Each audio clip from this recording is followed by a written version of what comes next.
Hello and welcome to the Overly Animated podcast, where we take animation seriously. We provide fan-oriented and analytic discussions on a variety of animated shows, movies, and anime, currently featuring Steven Universe, Gravity Falls, Ruby, and Miraculous Ladybug. I'm Melanie Moyer, and today I'm joined by Delaney Stovall. Hello. And today we're going to be discussing the Book of Life. We're just going to go through... This is one we've been meaning to do for a while, because I've been slowly, piece by piece, getting people to watch it, because it was kind of like it was bigger than a cult following type movie, but It was, not a lot of people saw it. We both saw it in theaters, I believe. Yeah, I saw it. I actually went to go see it, because I was really pissed after one of my classes, and I texted my roommate and I was like, we're going to movies, pick a movie. And we went to go see that. And it ended up being really good. You can find out more about this podcast at overlyanimated.com. But we're going to get right into it. Obviously, spoilers throughout if you haven't seen this movie. If you haven't seen it, listen to the podcast if you want. Maybe it'll be advertising for the movie, because I really enjoyed the movie. Yeah, it's the best. Yeah, and if you have seen it, then soldier right on through this podcast. So the movie, just quick summary, takes place in San Angel, which is a fake town in Mexico, but also not, because I'm 90% sure there's probably a few San Angels in Mexico. This one in particular is fictitious, because it's sitting on a sombrero shaped, or no, a guitar. Is it a guitar? I think it's a guitar. It's a guitar shaped island, or it's an island in the middle of this guitar shaped thing, or what, I don't. It's. And we know, the center of Mexico is Mexico City, and it's kind of a callback to Tenochtitlan and that stuff. It's very much Aztec-y kind of inspired, where they are. Yeah. And basically it's about these three kids, Manolo, Joaquin, and Maria, who basically it goes through kind of their childhood and teenage years and then into their adulthood, and just about basically and I'll get more into this in a bit, but it's basically plays this kind of Mexican fairy tale. It's about essentially, they live in this little town. It's kind of be spotted with bandits, if you will. These sort of Mexican outlaws who constantly kind of plague the town, essentially. And Manolo's a bullfighter, and Maria's the daughter of the mayor, or whatever he is, the general. Yeah. And Joaquin is a war hero. And basically Manolo dies after a series of very unfortunate events. He ends up dead, and it's his journey to get back to Maria, into the land of the living, essentially. It's a lot more nuanced than that, but that was my quick summary. If Delaney wants to add anything to that. That's the movie. Yeah, no, that's about it. That's it. I'm done. Okay. This podcast's over. Three main characters. Diego Luna plays Manolo. And then there's a few kids who play younger Manolo. I guess I'll name them since I brought them up. Emile Bastien Bouffard plays young Manolo, and Joe Matthews is singing Manolo. And then Zoe Saldana, love her, is Maria Posada. And then Genesis, I should know how to pronounce this. I was almost fluent in Spanish at one point. Genesis Ochoa, I might be butchering that a little bit, plays young Maria. And then Channing Tatum plays Joaquin Mondragon, and then Elias Garza plays young Joaquin.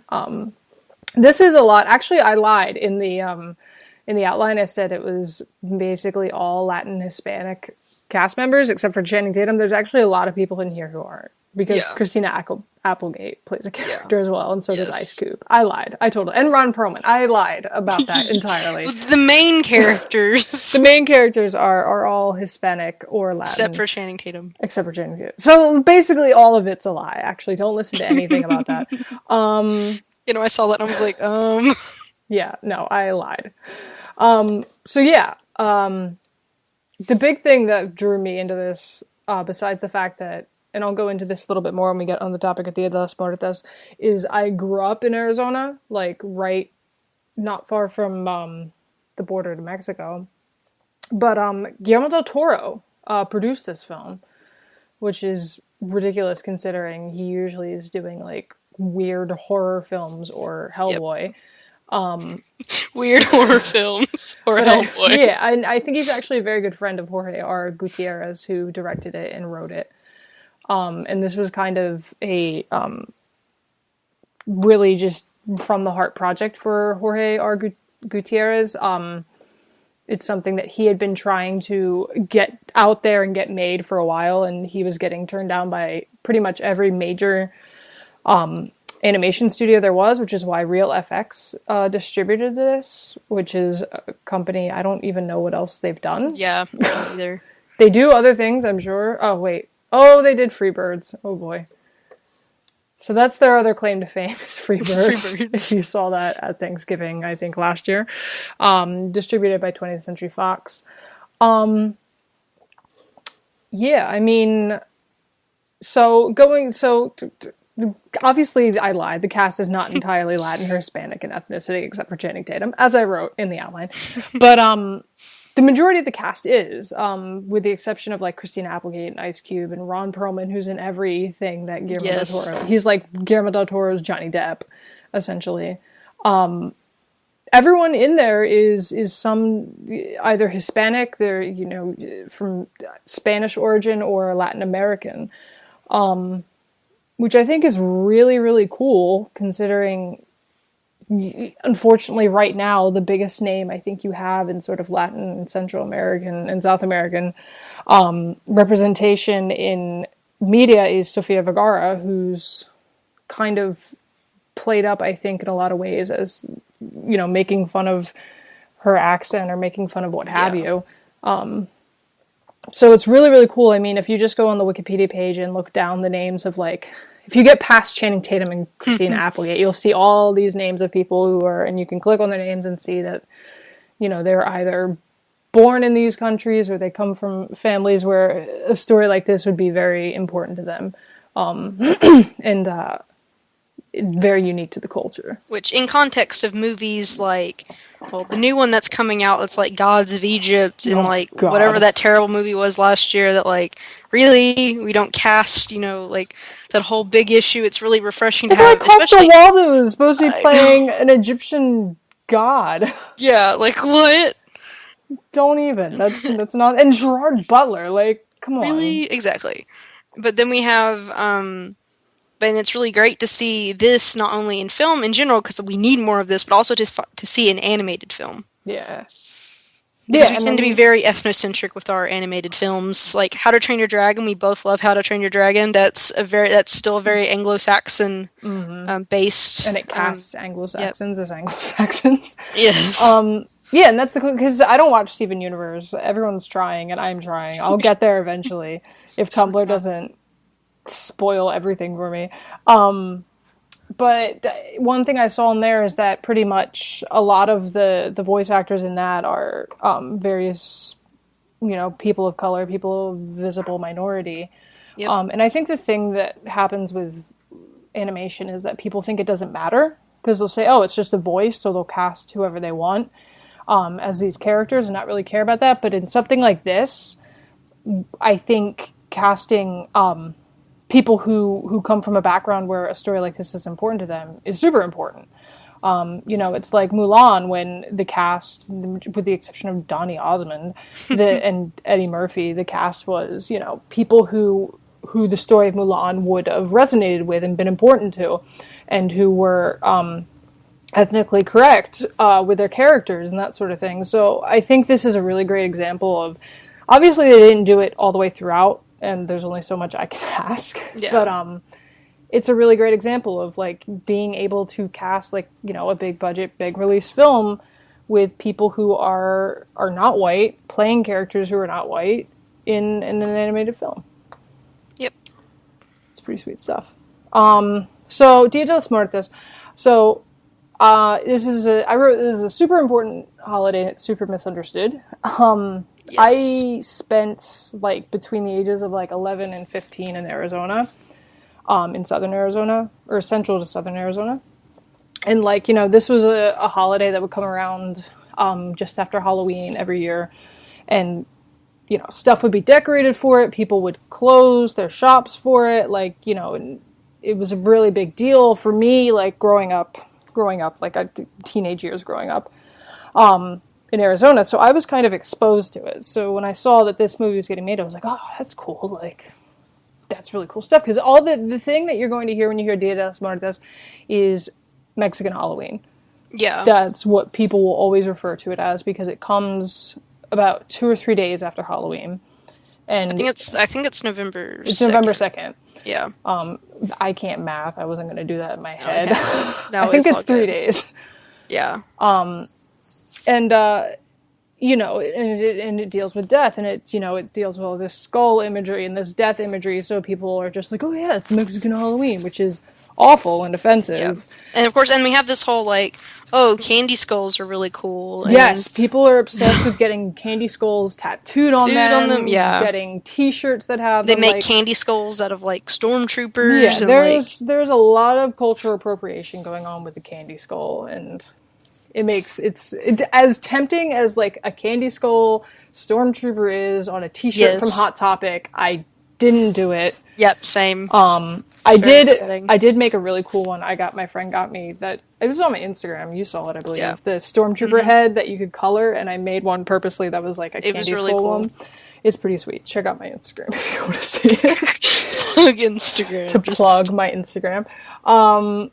But yeah, like, this is a super appropriated holiday. I don't know. It wasn't this way when I was a kid, like, being immersed in it. So I don't know if I think it's a newer thing. Like, I think it's kind of a trend. Yeah, I think now. For me, like, I think it's a newer thing because, like, now I have a funny story. Like, in second grade, like, we were talking about Dia de los Muertos, and I think my teacher misunderstood me, but everything at that point that I understood about Dia de los Muertos came from Scooby-Doo and the Monster of Mexico, that movie. Oh, now, that's a Scooby-Doo movie, but they actually, like, talk about what Dia de los Muertos is, and, like, that it's not just Mexican Halloween.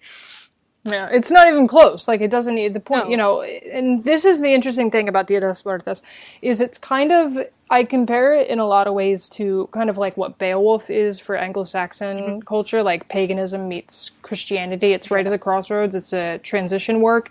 Dia de los Muertos is like is still surviving transition holiday.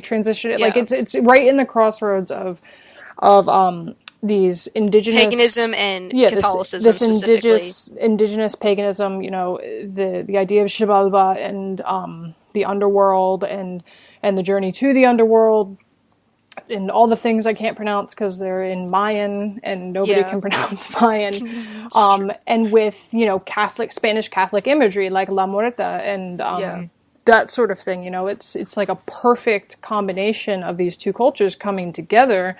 And it's about celebrating death. The idea is here, you go to your ancestors' graves, you decorate them, but the idea isn't to mourn that these people are gone, it's to celebrate that they were once alive.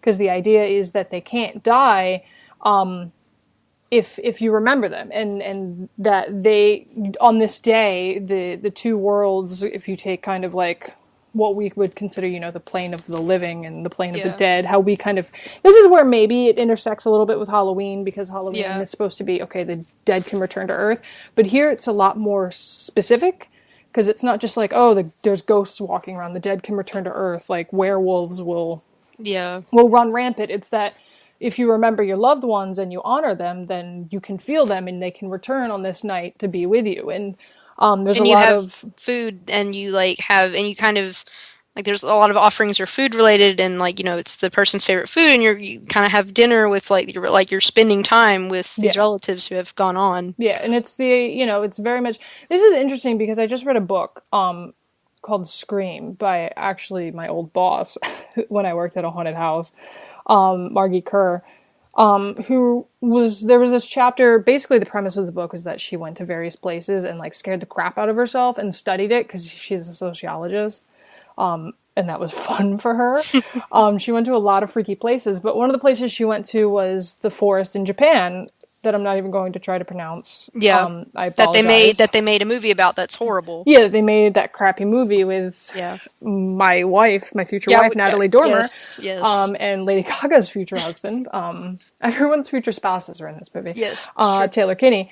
But basically that forest, you know, it gets nicknamed Suicide Forest because a lot of people go in there and commit suicide because it's a very tranquil place. It's a very, like, cut off from society place. And she went there and she walked off the trail because she's insane. And like she sat, like, she found a place that she liked. She sat down and she did this like sociologist exercise where she meditated on her own death in the middle of this forest because that sounds like a good idea. Wow. And something a white person would do. Yes. But she was mentioning in this chapter the way that we kind of evolved with our thoughts about death, especially in Western culture, where, and this is even today, like, where cultures that aren't like Anglicized and that sort of thing, death is kind of considered a communal event. You know, they'll have these giant communal funerals and there'll be these, like, big bombastic ceremonies when these people die. And in our culture, United States specifically, we kind of, like, sequester off death. You know, it's a very private thing. You don't talk about it. You don't talk about when it happens. Well, if you know someone's lost someone, you don't really say anything. You know, funerals are very private and that sort of thing. And death, you know, and traditionally it wasn't that way for us. Like, our ancestors considered deaths and funerals a giant communal event for your community or society and that sort of thing. And that's what's going on here, where the people who celebrate Dia de los Muertos, you know, still have that mentality where this isn't something to be entirely afraid of. This isn't something to sequester off. You know, this is something we all go through and we're all going to have to do one day. And everyone's lost someone for people who are still living. So the idea is to, you know, turn it into something that we all kind of share. Because, you know, the cemeteries get, you know, filled with people and it's like a carnival and it's fun for everyone, even though, you know, you're spending private, personal time with your lost family members, everyone's celebrating together. You know, the entire town is celebrating together. This idea that, you know, death doesn't have to be as scary as we think it is if we remember that people don't really leave if you remember them. And that's not to say, like, whatever you believe about afterlife, you believe. But the point here is that, you know, as long as you remember your relatives, you know, do they ever really leave you? And that, you know, this is something we all go through. And instead of, you know, because, like, you know, you've got Halloween where it's like everything's black and orange and, like, spooky and too spoopy and all that stuff. And this is a very colorful event. You know, it's a big party. And it gets totally overwritten as Mexican Halloween. Yeah. Which it is not, even in the slightest. Nope. Completely takes away, like, what's so monumental and special about it. So, my rant condensed down into, like, 20 seconds intro in this movie to Day of the Dead, although the entire movie is basically a walking advertisement for not misconstruing Day of the Dead. Yes. But I go into a lot more detail. We just went into a lot more detail right now than they go into in the movie. But this is also all gleaned from the movie. Like, this isn't just like, oh, you had to, like, really hard and, like, really, you know, focus and infer this. Like, no, like, the movie is a giant party, and it's a giant party in the world of the living and in the world of the dead that we get to explore with Manolo. Mm-hmm. Yeah, except for Land of the Forgotten. Yes, and, like, except Land of the Forgotten is not a fun place. Although if you think about the logistics of this movie, eventually everyone's going to end up in the Land of the Forgotten, because one day everyone who knows you will be dead. It's true. So the movie conveniently ignores that, and we'll ignore it too. The Land of the Forgotten, I don't believe that's an actual thing in Day of the Dead, at least from what I remember. It's just, like, a way to conceptualize the point of it. Through the movie, like, there isn't, like, basically it's to help stupid Western people understand it by basically giving you a heaven and hell analog. That isn't a thing though. No, in actual Day of the Dead. No. Because the whole point is that you're not forgotten. No one is ever forgotten. That kind of idea. Yeah, it's good stuff. And yeah, like, you know, it plays like a Mexican fairy tale, like how one might see, because, you know, you've got these Disney movies that are very, like, heritage based and very ethnically based recently. You know, like Frozen is it's Scandinavian. We're about to get Moana. Moana is every time I try to say it wrong, so I just stop saying it. I'm just like, yeah, everyone knows what we're talking about. That new one. So it's okay. The new one. Which is South Pacific area, Hawaii, that kind of thing. It's like Samoan. Pacific Islander. You know, Rapunzel's German, but they don't really do it in the movie. But you've got these movies that are kind of like Brave, which is like Scotland. You know, you've got these kind of very local, heritage-based movies, and I will get to this later. We're going to talk about it later. They're moving in on this Day of the Dead thing in 2017. But, you know, this is the first time we've seen something like this, I think. I mean, like, even if you look back, like, maybe say Pocahontas, like, even that was, like, about the white people, basically. I mean, it's about Pocahontas, but it was like, you know, there was more white-speaking characters in that movie than Native American, which sucks because they were drawings, and they still couldn't friggin'... it's like, really? So this is kind of the first big mainstream... film in that genre of kind of local heritage fairy tales that was about something that wasn't European or white. And it was completely these characters, like Xibalba is named for the underworld. Like, there's not a person named Xibalba.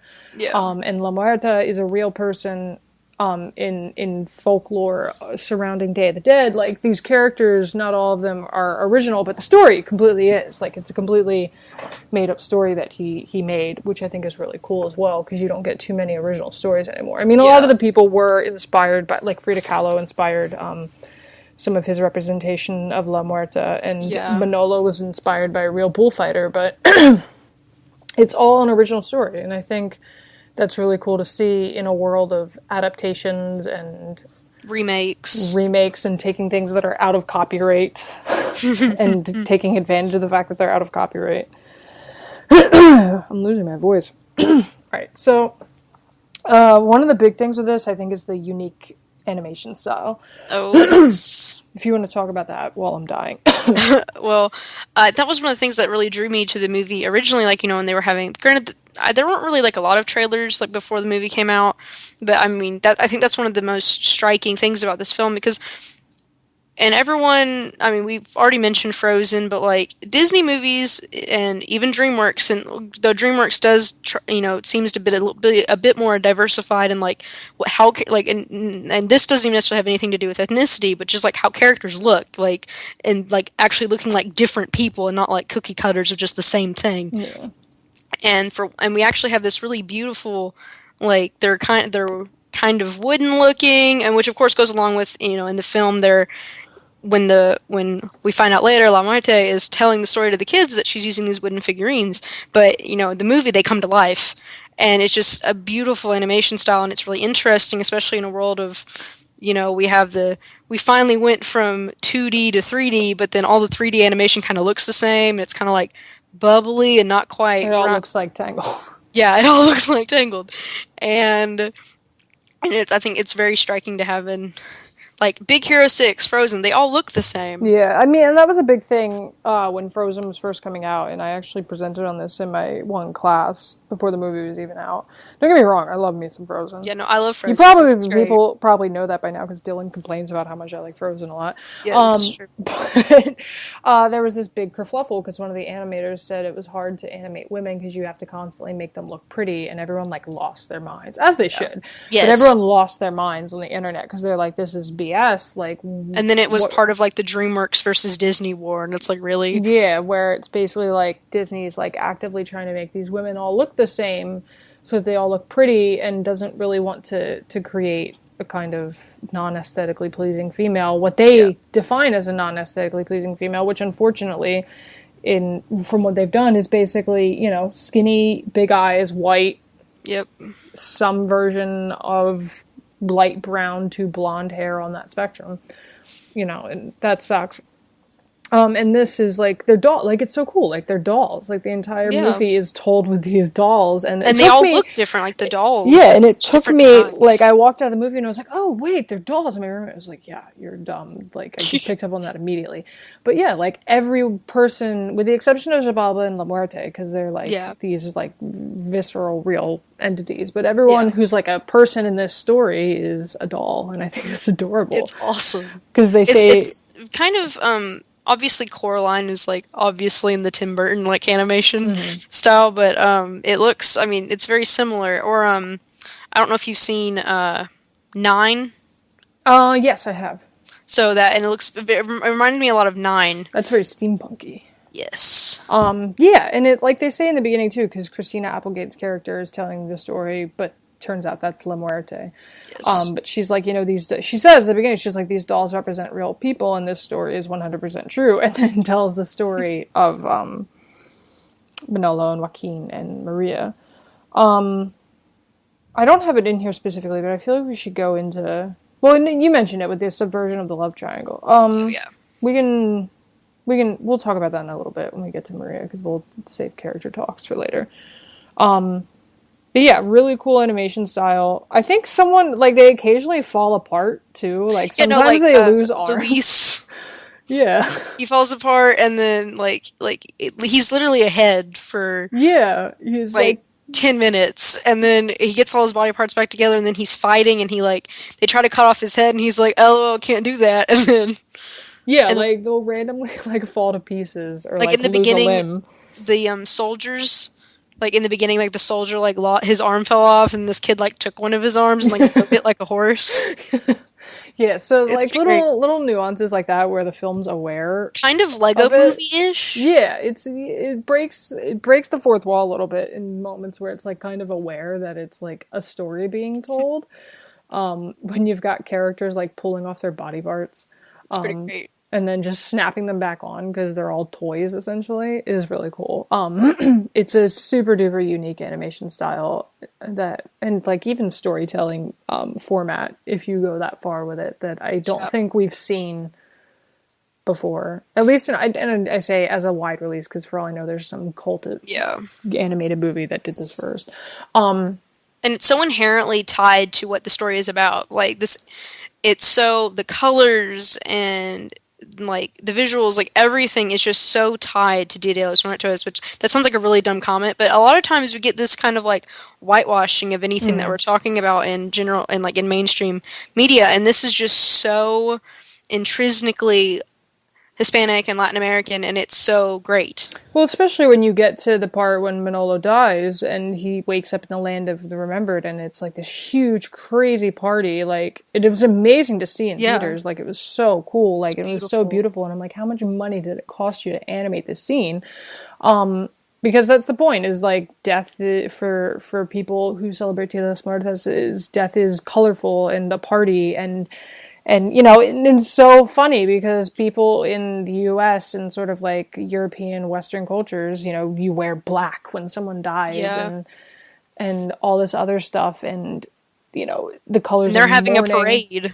Yeah, they're having a parade and dancing and eating a bunch of food and throwing confetti and getting drunk because it's almost this strange little paradox where the point of death is to celebrate life, and it's really, really cool, and it's visually stunning to see. And I mean, even when you get to places like the Land of the Forgotten, or places that are less fancy schmancy and colorful, it's still very beautiful animation. Oh yeah, it's just gorgeous. And the way that they do the town too is kind of funny, because you'll get these shots outside the town where it does that thing where it's when you see Bikini Bottom from a distance and you see the same 3 buildings, but when you get closer, inside Bikini Bottom, you get actual buildings. It does that with the town all the time. Well, then there's the part when, the reason he brings Marie out there is to see the sunrise over, and it does the weird sparkle. Yeah. It glows. And all you can see is basically a bunch of little houses, the bullfighting stadium, and the general's palace. And it's the same 3 buildings when the town is viewed from the outside. Which is also playing into, I guess, the animation style of them being a toy doll set or something like that. Just basically the animation's gorgeous and so unique.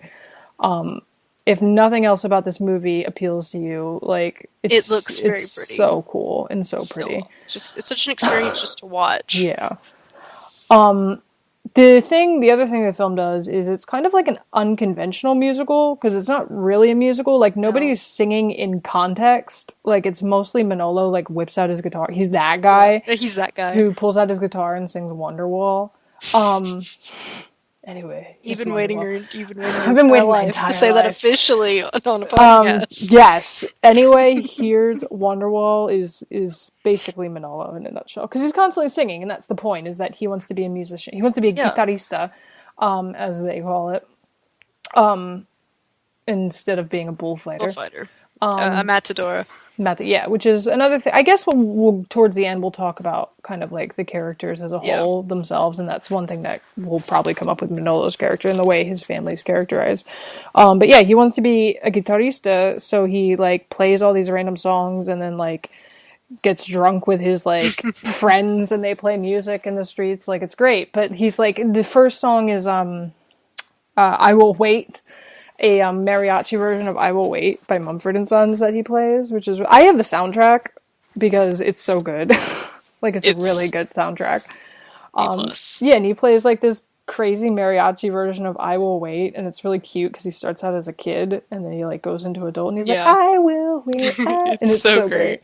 Then there's Creep by Radiohead. Which is... Because we were, like, watching the movie, my roommate was like, is that Creep by Radiohead? Is he about to sing Creep by Radiohead? And I was like, God, I hope so. And that's what happened. Yeah, it's kind of like Moulin Rouge, where because with Moulin Rouge, if you've ever seen it, Ewan McGregor's character is supposed to be this like amazing poet and writer. And they realized when they were writing the movie that they weren't that good of writers to like write his music that he was, and like poetry that he was writing to like make you believe actually that he was as good as like the context of the movie says he is. So they just like took songs and said, okay, like I forget the term for it, and I can never pronounce it when you take songs and put them out of like historical context, like out like they're used before they were actually written. There's like anachronisms. Yeah, anachronism. It's something I can never pronounce right, so I just never say it. But it's basically that anachronisms, like with music, because like he's writes the Beatles and like Phil Collins and stuff like that. So that's kind of what is happening here, is like to get us to believe that Manolo is like got this like singer's heart and is like such a poet. There is an original song. Yeah, there is an original song that comes up towards the end, but like they have him sing I Will Wait by Mumford & Sons, Creep by Radiohead, which I just love saying that. I think he sings Maria an original song at the balcony. I believe that's an original song. Yeah. So there's two. There's two original songs. He sings Can't Help Falling in Love by Elvis Presley. Yeah. It's pretty good. And then he sings an original song at the end, the apology song, to a giant bull, which we'll get into. Just quite possibly one of the best songs in any movie ever. Yeah. So it's actually kind of cool the way they blend like pre-existing music with original stuff. And they do it kind of seamlessly. But yeah, like it's a musical, but it's not really a musical because he's like the only one singing. Oh, and at the end, they sing that song. Friggin', what's it called? I can't even remember it. I don't know. Us the Duo does the song though. Yeah, I can't. Like, I literally watched it like 4 hours ago, and I don't know. Yeah, that's how it's like a whatever. He sings another song that's not his at the end. Yeah. And that's the only other time. It's a duet. Yeah, because that's the only other time someone who's not him is singing. Yep. Yeah, because they make all the music like is basically just him whipping out his guitar and playing, as opposed to like someone singing a ballad. Like no one's singing "Let It Go" or anything like that, which I think is kind of cool and super fitting. And it's kind of like eclectic and kind of like very indie to do something like that. It's kind of old school too. Like you were talking about Moulin Rouge and like how this is something I think we've seen before, not necessarily in animation, but like done in like previous films. Mm-hmm. And to bring it back into animation, I think is really neat, and it definitely indie and different, and it's just a nice callback, and especially with just such a unique animation style, like it all just works so well.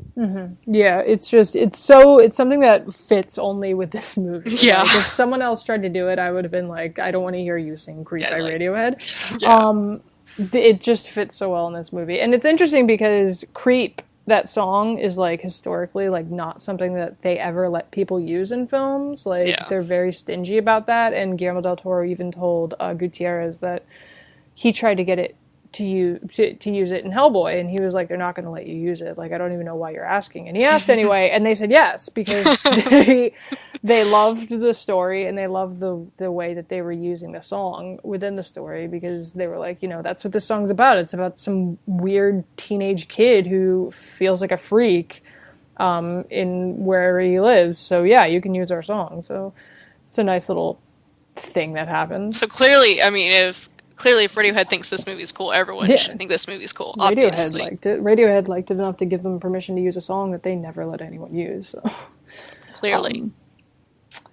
I guess we'll do this now, although we could skip. Should we? I guess we'll talk about characters and then do the comparison at the end. So the first thing to get into this, I guess, is Maria a good character for girls?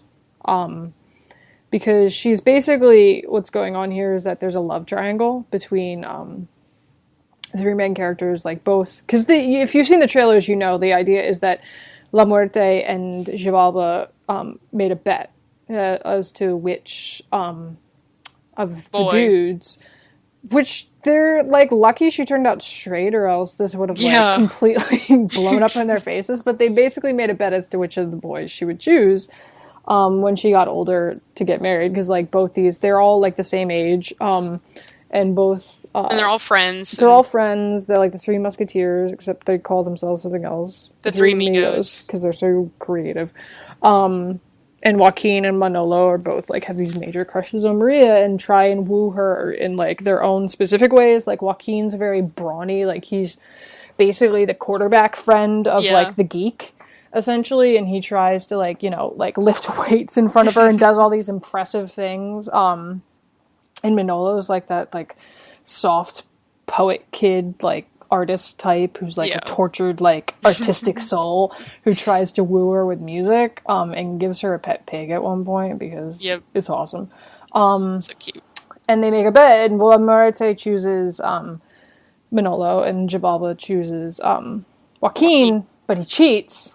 Because he puts a pin. That's what Stovall does. Yeah, because he's a cheat. Yeah, he's got a history. Like, he cheats all the time, apparently. And for some reason, she's still making this bet with him. And he puts this pin of immortality on Joaquin that prevents him from ever being hurt. He's like Deadpool, can't ever be hurt.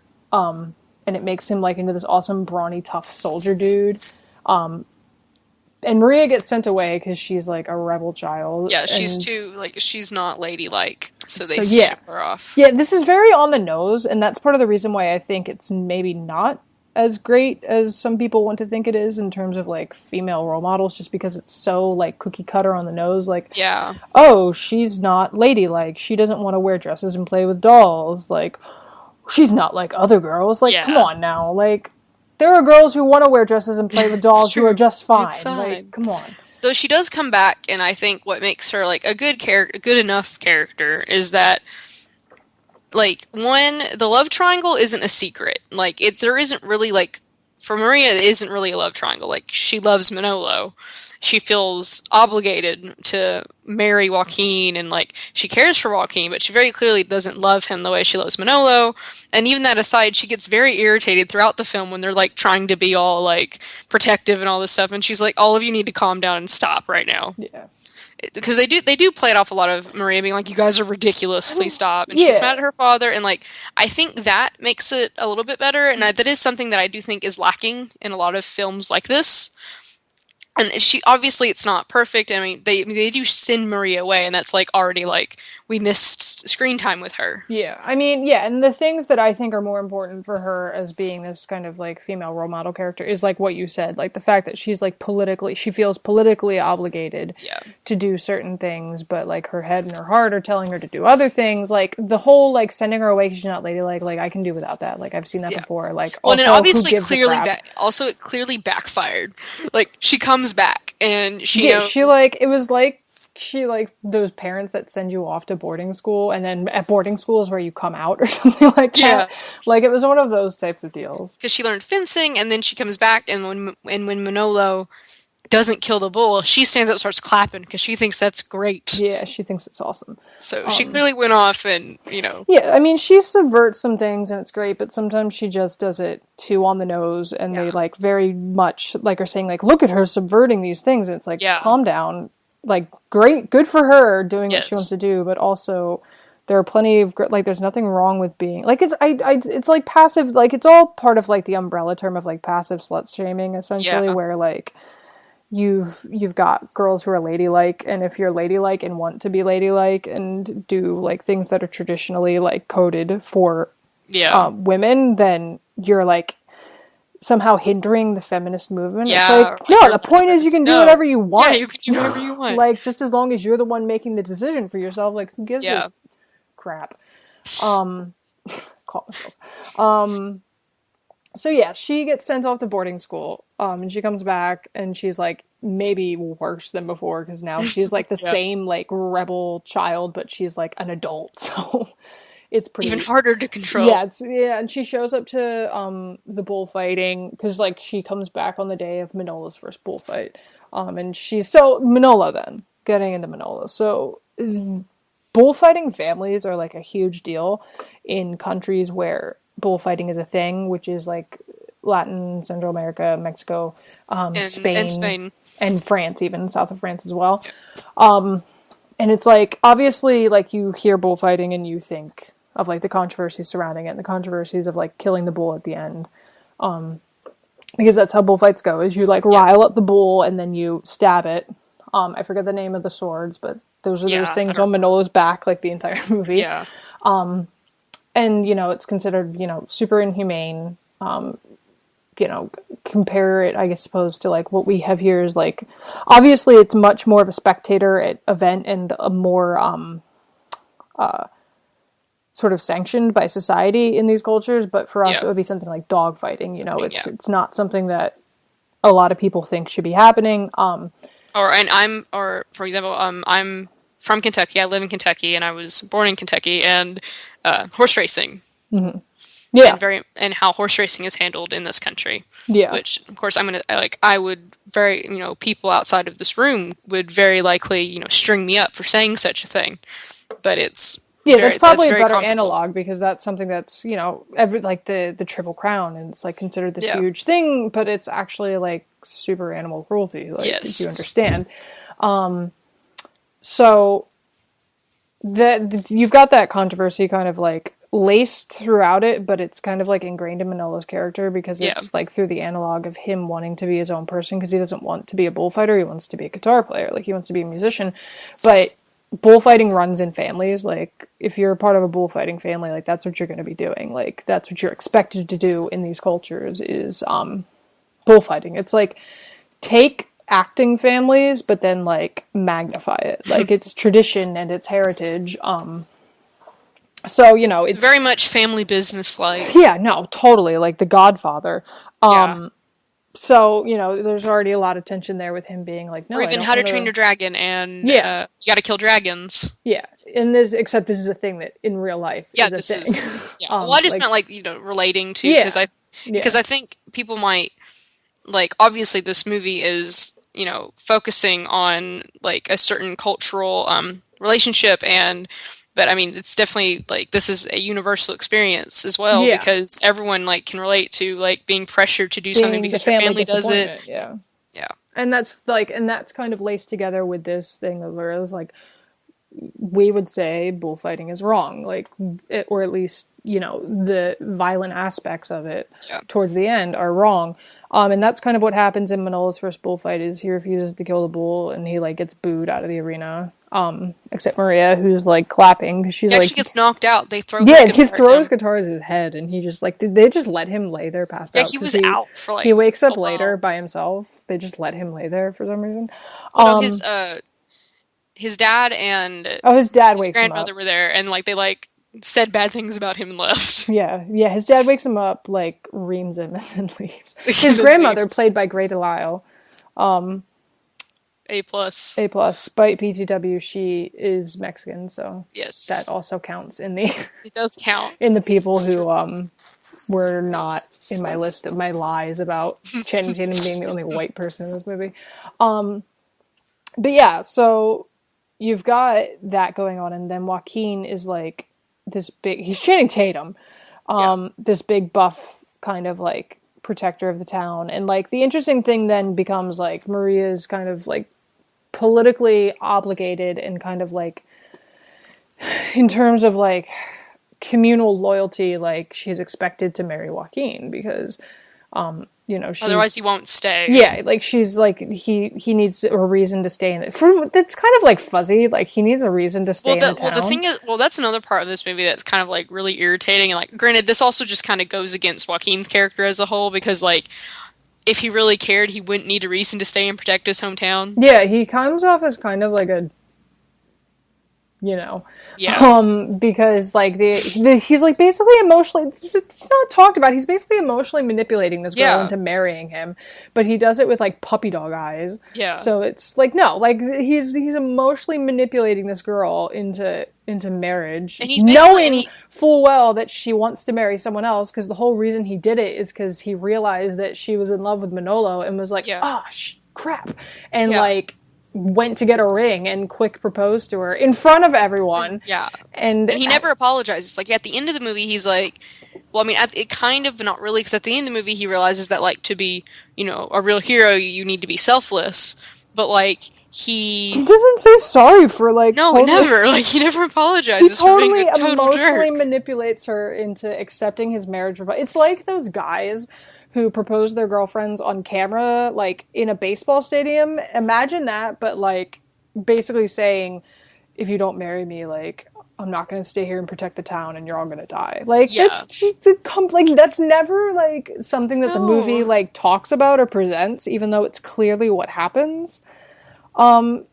And that's not great. And I think that's something that lends itself actually positively to Maria's character because they do basically, like one of the kids points out, who are being told this story, points out, you know, she's choosing her duty over her heart when she says that she'll think about Joaquin's marriage proposal. And, you know, like, it's very quick and it's a very simple line, but if you think about it, it's like, crap. Like, that's a very historically accurate thing that happened to girls. Like... You get married off for political reasons or monetary reasons and that sort of thing. And this is a thing that happened all the time and probably still happens. Definitely. And even on smaller scales, like happens day to day with people deciding like what's the smart choice, what works for everyone else, you know, and not even in relationships, just in life, like the way that women are forced to kind of like accommodate and put what everyone else what works for everyone else over what works for them. So I think on that regard, like, that really does lend it. Like, this is the stuff I like about Maria's character, not the whole like she's not like other girls crap. Like, I like this stuff where it's like, ew, like she's in a really crappy position that her best friend is putting her in, I will point out, and her friggin' dad. Really? Like, it's and the fact that she's surrounded by dudes, too, is, like... Yeah, that's the other thing, She's, like, her and La Muerte are the only female characters in this movie. And Grandma. That's true. Well, and, like, kind of his mom, but not really. But not really. So, in that regard, yeah. The cousins are cool. Yes, the Adelita cousins. Yeah, they're cool. These, like, two ghost girls who, like, fought in the Revolution. They were like, we fought in the Revolution, and we won. Like, it's cool. Like, it's weird. They're awesome. But yeah, like, so things like that, if you look kind of like at the deeper layers of what's going on in this movie, it's good. Like, not what's happening is good, but like kind of like the issues brought up. But the bad thing is that the movie I don't think is aware of the issue that's bringing up because it doesn't really focus on them. They don't do anything about it. I don't think it's not necessarily unaware. It just they don't do anything about it. Yeah. Which there are several shows that we cover that we talk about that like they don't do anything with it. Like they bring it up, but we don't really think they know what to do. Yeah, like you've brought up now that Maria's like going to put herself through like a lifetime of misery, like marrying someone she doesn't love for the sake of, protecting people she cares about in her town. But then you just let it sit there and don't come back to it or circle back to it. And like at the end, Joaquin's just allowed to be like the hero, even though he like totally emotionally manipulated this girl into. And he wasn't even really a hero all along because everything he did was because Zabalba cheated. Yeah, because he knew that he wouldn't die, so he would do random stuff that was like super dangerous because he knew that the metal would protect him. And like the second it comes off, he like starts squealing. Yep. And it's like I just don't like Joaquin's character. I don't either. Which is a super unpopular opinion on Tumblr, especially because people are really big on the OT3 with those three. Which just makes me mad because Joaquin is an awful person. Yes. And of course everyone's obsessed with Channing Tatum, so it's like part of that too. Yeah. I think Joaquin's an awful, awful person. Yes. Agreed. So I'm not a fan of any situation where he gets a love interest. Like, the more I watch it, the more irritated I get with Joaquin. Yeah. And I think it's because the movie doesn't, like, kind of just lets him... They just let him be annoying. Yeah, and, they don't do anything to correct it. And that's kind of what's more irritating. Well, it's like when he's talking to Maria, and he's like... and she's being sarcastic, and is like, oh, and I'd, like, cook for him, and all this stuff. Which granted, that was a good, like, obviously, like, if you want to cook, that's fine. I cook all the time. If you go on my Instagram, like, it's fine. You will see. I think it's more of like I think the typical like cook for him. Yeah, like that was very much the definite feminist stand. Yeah, like she's not going to do it just for him, and that was good. But then and then he's like, yeah, like he's like really into it, and she's like, "No, you idiot!" Totally, like that's the thing is, I don't even believe he's in love with her because he's like totally objectifying her, and it's just like a competition with Manolo. Yeah, he projects onto her all the time, and like then that's the only reason he proposes to her is because he sees Manolo like serenading her, and is like, "Oh crap! Like sucks!" Like she's totally like falling for him, and decides to propose to her, and it's like I don't like Joaquin. I think he's an awful human being. And I feel bad, I guess, because his dad's dead or something. I guess I feel bad. Because his dad's dead. But that doesn't excuse him being an ass. No, it doesn't. It doesn't. Or the fact that the movie lets him be an ass and doesn't say any parts of it are wrong. This is something Dylan would get very irritated about, is when TV shows or films don't point out when something is awful. Like Rick and Morty, we watch the show and we're aware that Rick is a terrible human being at all times, and that's fine. Here it's like okay, and it's who it's like Mako. Like he's awful, exactly. But the show does the show/movie in these cases does everything it can to not acknowledge the fact that he's awful. Joaquin is like the Mako of the Book of Life. That's it. That's the analogy right there. Yep. What else in terms of The Legend of Korra? From the Legend, well, if you listen to this, you probably know. We try to point out because we make like absurd amounts of Korra and Avatar references. Like it's like the living embodiment of Tumblr. Yes. What else? So La Muerte and Zabalba are actually really cool characters. It is Ron Perlman is one of them. Is the one that is Zabalba. Yeah, I was about to say Zabalba. Kate del Castillo is La Muerta. And they're married, which isn't great. Yeah, it's great. It's actually not like specifically referenced in the film, but they're like married and they're they're clearly like together. Yeah, well, yeah, they're like romantically together, but they're married and their relationship was based on Frida Kahlo and her relationship with her husband, which, to sum it up, was basically Frida Kahlo is bisexual, And to get back on the fact that her husband was constantly cheating on her, she would sleep with all the women that he had slept with.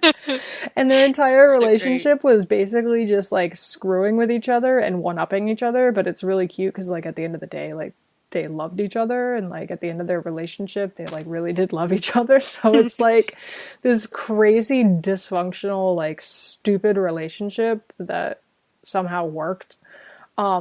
And that's what's going on here with Lamorta and Xibalba. Like, which it's really funny because Xibalba cheats. Yeah, like, he constantly is cheating. Like, they're constantly making bets and like playing games, I guess, and he cheats all the time. And it's really funny because, like, we have these, like, immortal, these eternal, all-powerful beings, but the one thing that, because then, like, there's that part where they're like, where Luis is like, La Muerte would never do that, and then he's like, she lost a bet, and he was like, she would do that. She would do, yeah, no, that was probably the funniest part of the movie when she loses the Land of the Remembered to Xibalba, and he says, like, to them, he's like, oh yeah, like, I'm the new ruler of the Land of the Remembered. They're like, La Muerte would never do that. She would never let that happen. And he's like, she lost a bet, and he was like, yeah, she would do that. She would do that. Like, it's like this known thing with these people that they're constantly making bets and, like, screwing people over, which is such a god thing to do. I was going to say, that's in, like, almost, that's basically in all, polytheistic, That's what happened in, not even in polytheistic, in the Book of Job. Like, he screws over Job to prove a point to Satan. Like, this is crap that happens all the time. Like, people make or gods and stuff make bets and, like, screw over mortals. It's really funny. But, those two are characterized really well. And they're really weird looking. She's made out of sugar, I think. Yes. And he's made out of, like, tar. He's, like, gross. Yeah. But yeah, like, they're just really, their dynamic is so great. And they're, like, definitely, I think they're actually, according to, like, what I've seen on Tumblr, like, they're the big OTP that people take from this movie. Yes, they are. I've seen this. Manolo and Maria are, like, cute, but people get mad because they want, like, OT3 or whatever with Joaquin, whom I hate. But everyone kind of agrees that Xibalba and La Muerte are, like, perfect. A+, they're the best. They're great. Their whole relationship and dynamic is just fantastic. And it's ridiculous to be able to say that two animated, like, figures on a computer have chemistry. But they do. But they do. Somehow. So they're probably my favorite part of the movie. Which is also kudos to their voice actors, because, like, they do an excellent job. Yeah, Ron Perlman's a big voice actor. I don't know about Kate Del Castillo. I don't think she does too much voice acting, but she did stellar in this movie. Yeah, she did really good in this. Ron Perlman he's basically been in anything you've ever seen at some point. He's also Hellboy. Yep. What else as far as characters? Hector Elizondo from Princess Diaries is Manolo's dad, if anyone if that sounded familiar to anyone. Yes, I noticed. Which is great. But yeah, I mean, the characterization in this movie, with the exception of the fact that Joaquin's like an annoying, the worst, crappy person, is pretty good. I do think Maria, like, at the end of the day, is a very good character, you know, as kind of like a model for... I hate saying the phrase strong female character. I think it's such a garbage saying. Yes, agreed. And I refuse to say it about anything, so if it takes me 2 sentences to describe something, it's because I'm refusing to say that phrase. Yep. But yeah, I mean, she's, like, there's parts of it that I think are like, ugh, like, really? Like, that doesn't need to happen, but there are parts of it that are actually really interesting. Unfortunately, the movie doesn't want to focus on those parts. And at the end of the day, she still chooses one of the dudes. Like, and that's the annoying part, is, like, you know, you're, like, you've got this bet going, and these 2 kids are, like, vying for her affection. Like, she has no say in any of this, because, like, the basically the way it plays out is that she's going to choose one of them. Well, I think the movie does do a lot to show Maria's agency, in that, like, you know, well, she does make the decision to marry Joaquin to save the town, but I do think, like, I think at every moment these are shown to be Maria's decisions, and obviously we don't like the decisions, but I do think Maria maintains her agency throughout the film, which I think is obviously I would prefer that some of the things that happened didn't happen, but I do think she does maintain her agency. Yeah, I mean, and she does do that. Like, all these things are her choices. And the movie's aware that sometimes they're crappy choices, and she has to do it.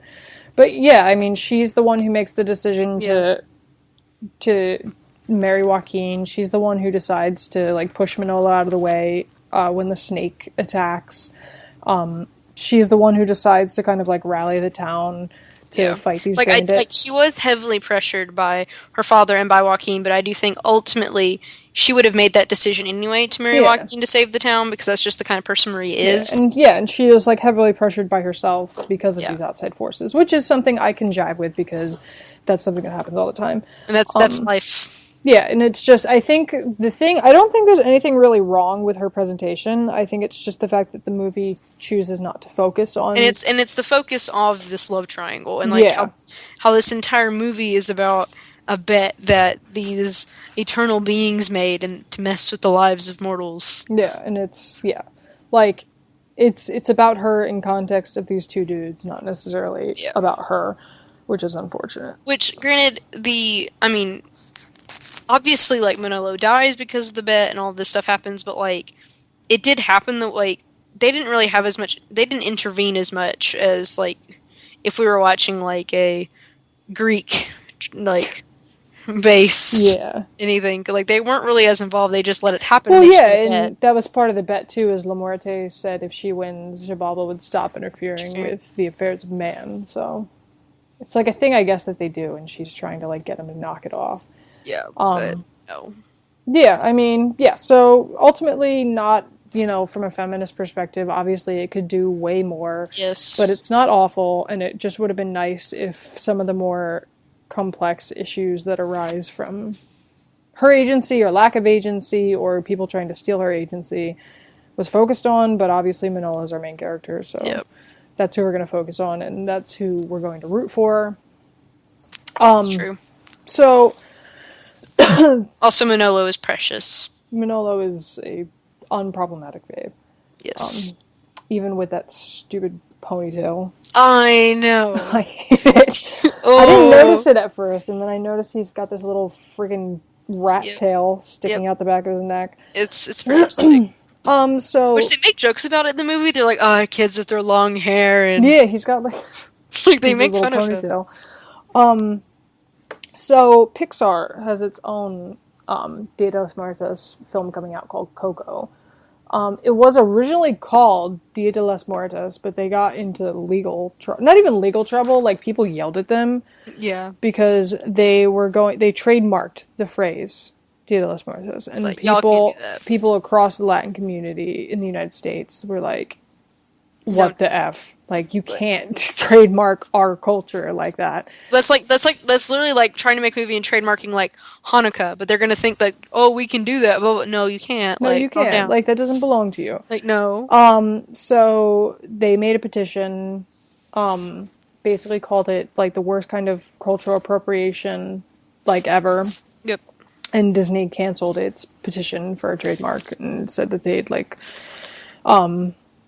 rename the film, and they named it Coco. I don't know yet how that factors in. Is it like the name of the character? No, because this is all we have. So Coco is about a spirited 12-year-old Mexican boy named Miguel who lives with a big family in rural Mexico and discovers a generational mystery revolving around Dia de los Muertos that will change his life. So maybe Coco's a person that's part of this. I don't know. Yes. But it could literally be about chocolate. We don't know. Yeah, there's not much to know about this movie. It's coming out in 2017. And, they did their typical thing where, the Pixar animation team made trips to Mexico and took pictures and immersed themselves in it. Like, I don't think that they're going to do disservice to it, because, traditionally Pixar and Disney are usually very, very good with the cultures that they're using in their films. They use traditional music, traditional architecture in their designs, traditional clothing. That being said, that's all when they're using Western and European cultures. Like, this is the first time that they're doing something like this with a non-white culture. Moana comes out first, so I think maybe that'll be a good test to see how this works. So far on that, they're actually doing really well. I mean, they cast only all the voice actors are people of some sort of South Pacific heritage. Yeah, and I'm so excited for Moyer. Lin-Manuel Miranda is doing the music for it. Yeah, so I'm interested. There's I don't know anything about this movie. When people basically are like, is it going to be exactly like Book of Life? Is it, what is it? There's nothing to know about this movie. We don't know. Except for all the pessimistic, just the pessimistic, predictions about how they're going to handle it. And it'll be interesting, actually, if and when we learn more stuff about it, to possibly compare it to the Book of Life. I see every Pixar film, so I'll probably see it. I'll see I'm it. very apprehensive just because of, that controversy with the trademarking, just because I feel like that's going to set the tone for a lot of this. I'm concerned about what it's going to look like, because I hope they don't try and I would assume that, which also isn't going to be good either, that it's going to kind of take after, other Disney Pixar films that are, everyone kind of looks the same. Yeah. But I could see them trying to mimic a little bit the animation style of the Book of Life. Now, obviously, I really don't think they're going to try and rip off the Book of Life. That's not really Disney's style. Yeah, they don't rip off, despite people trying to insist that they do. Yeah, and the plot does. Even though we know nothing about the plot down to its barest bones sounds very different. Yeah. From it sounds like, and this sounds like Dylan and I talk about a lot on our Pixar series. The fact that Pixar keeps making the same film over and over again, but just with different types of characters. It keeps making the same first 10 minutes intro, really moving intro. After that, it's a adventure story, usually between two characters going on some journey. And then the return. It's literally it's a formula. Yeah, they're making the same movie over and over and over. They're again. making Toy Story over and over. Yeah, and which I don't think people will necessarily realize all that much, because Pixar can do no wrong for a lot of people. Well, I think a lot of it too is that if you really don't sit down and watch, or if you're not thinking. It's really easy to be like, oh yeah, Toy Story is totally different than Inside Out. But no, that's literally Toy Story and Inside Out have the exact same plot structure. Yeah. They're the same movie. It's the same movie. It's the same movie. Inside Out, more than others, is the same movie. Yeah, Inside Out and Toy Story are identical. So. Which I think a lot of people, it's, and of course that's why it works, is because Pixar dresses them up so pretty and it looks different. Yeah, and people are like, oh wow, they're so creative and unique with their stuff. Which their ideas are unique. Yeah, the premises are unique, but the narrative is the same. It's the same story. Realize you are watching the same movie over and over and over again. So, which again, of course, that goes up to what sells. Yeah, so I'm sure this is going to be the same movie over and over again, just with maybe much prettier to look at. It'll be Miguel and Coco going on their little adventure, or Miguel and someone to go find Coco. Who knows? It's going to be the same Pixar movie. Yes. So yeah, that'll be something when we learn more about that, to compare it more. There's not even a cast list out yet. I think they kind of learned from their mistake when it comes to releasing two Pixar movies in the same year, that usually one ends up being the B movie. Not the B movie, but I know. The letter B. I had to laugh. We should watch the B movie and do. We not covered the B movie. We should do another drunk podcast. I'm going to tell Dylan, drunk podcast B movie. I think we've had this discussion before, and Dylan's game for it. We just haven't done it. Just typing it out. I'm typing it out right now. This is live. All right. So yeah, okay. Wrapping up then, Book of Life, some people I know specifically, I won't name names, didn't like it. Other people thought it was fantastic. Go see it. Oh, gosh darn it. Yes. Sorry, this is what happens when I try and type and podcast at the same time. Speaking and typing at the same time. I've never seen it. That's the point, Dylan. Anyway, go see it if you haven't already seen it and have had it entirely spoiled for you by listening to this podcast. If you're someone who has seen it and, wasn't a big fan of it, maybe, watch it again with some of the stuff in mind that we talked about. We obviously are very pro Book of Life, but I've shown this movie to so many people, which is a testament to how much I love it, because the only other things that I share are like Avatar and Korra, and like this movie is incredible. Yeah, and I'm also not blind to the fact that it does have some pitfalls. Yeah, like it's not perfect, but it does a lot of things right.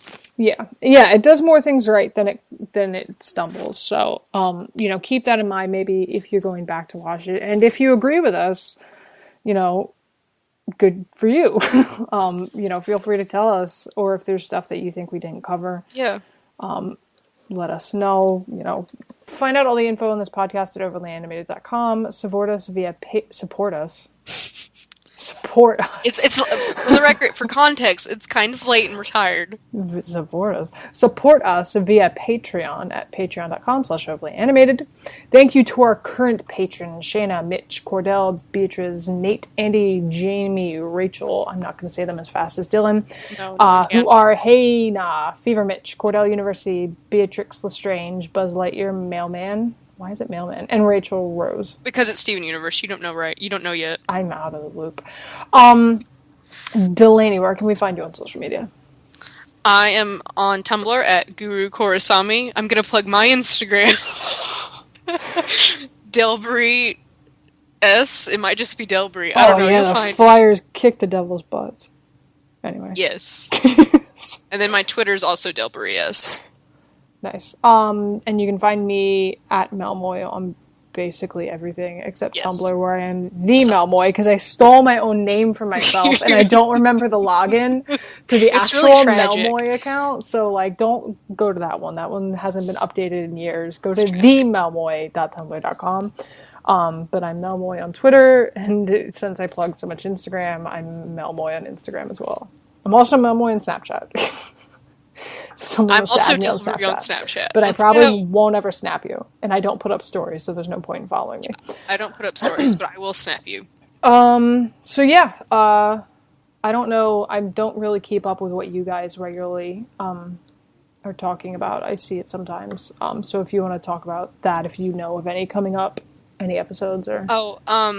Coming up, Dylan, what you can expect next from Overly Animated, continuing coverage of Gravity Falls.